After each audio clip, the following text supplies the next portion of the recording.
ঢাকা বিশ্ববিদ্যালয় কেন্দ্রীয় ছাত্র সংসদ ডাকসু ও হল সংসদ নির্বাচনের মনোনয়ন ফর্ম প্রত্যাহারের শেষ দিন ছিল আজ।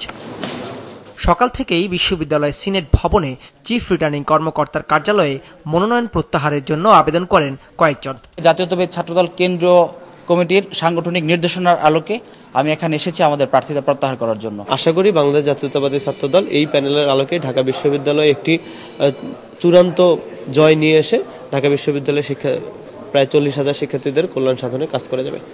আনুষ্ঠানিক প্রচার শুরু না হলেও শিক্ষার্থীদের সাথে কুশল ও মতবিনিময় করতে দেখা যায় প্রার্থীদের। দুপুরে ছাত্র শিবির সমর্থিত ঐক্যবদ্ধ শিক্ষার্থী জোটের প্রার্থীরা কার্জন হলে শিক্ষার্থীদের সাথে কুশল বিনিময় করেন। এ সময় সাইবার বুলিং ও মিথ্যা প্রচার বন্ধ করে ভালো কাজের প্রতিযোগিতা বাড়ানোর আহ্বান জানান প্রার্থীরা। আমাদের যারা প্রতিপক্ষ আছে, আমাদের যারা বন্ধুপ্রতিম আছে, তারা ক্রমাগত সাইবার বুলিং করছে, ক্রমাগত মিথ্যা প্রপাগান্ডা করছে, ক্রমাগত সে আগের মতো করে বিষাদগার করছে। তো এই যে ডাকসু নির্বাচন উপলক্ষে একটা আমেজ বিরাজ করছে, শিক্ষার্থীরা যে নতুন নতুন চিন্তাগুলো শুনতে চায়, সেই চিন্তাগুলো না দিয়ে আপনারা যে সে পিছনে চলে যাচ্ছেন, এর মাধ্যমে শিক্ষার্থীরা আপনাদের প্রতি নেতিবাচক মনোভাব তৈরি হচ্ছে। এদিকে ছাত্রদল প্যানেলের বিরুদ্ধে অপপ্রচার চালানো হচ্ছে বলে অভিযোগ করেন নেতারা। নির্বাচন কমিশনের বিরুদ্ধে পক্ষপাতের অভিযোগ তোলেন তারা।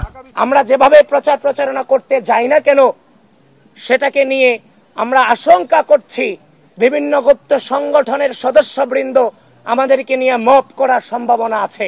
নির্বাচন কমিশনকে বলছি, অতি দ্রুত কোন কোন প্রক্রিয়ার মধ্য দিয়ে হলগুলোতে আমরা নির্বাচনী প্রচারণা কার্যক্রম চালাবো সেটা আপনারা প্রকাশ করেন। আচরণবিধি লঙ্ঘন নিয়ে ফের প্রার্থীদের সতর্ক করলেন চিফ রিটার্নিং কর্মকর্তা।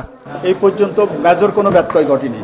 আমরা কিছু অভিযোগ পেয়েছি, কিছু সরাসরি ফিজিক্যালি আমরা না, আমাদের সম্মানিত কমিশনার মধ্যে সরাসরি ওনাদের সামনে তাদেরকে সতর্ক করে দিয়েছে, আর কিছু আমরা ওভার দি টেলিফোন আমরা সতর্ক করে দিয়েছি। আগামীকাল চূড়ান্ত প্রার্থী তালিকা প্রকাশের পাশাপাশি শুরু হবে ডাকসু নির্বাচনের প্রচার। দাউদ হাসান, মাছরাঙা সংবাদ, ঢাকা।